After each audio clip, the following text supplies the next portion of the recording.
Nails வந்து நேச்சுரலாக இருக்கணும், டிரான்ஸ்பரண்ட்டாக இருந்தால் you can identify lot of skin conditions as well as very important internal conditions.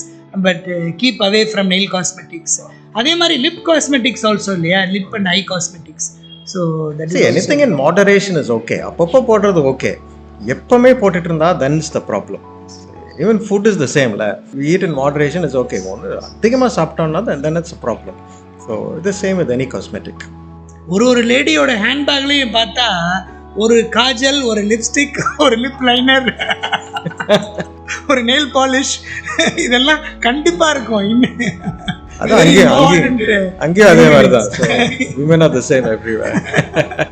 அது நிறைய இன்ஸ்டாகிராம் வீடியோஸே வருது திவா.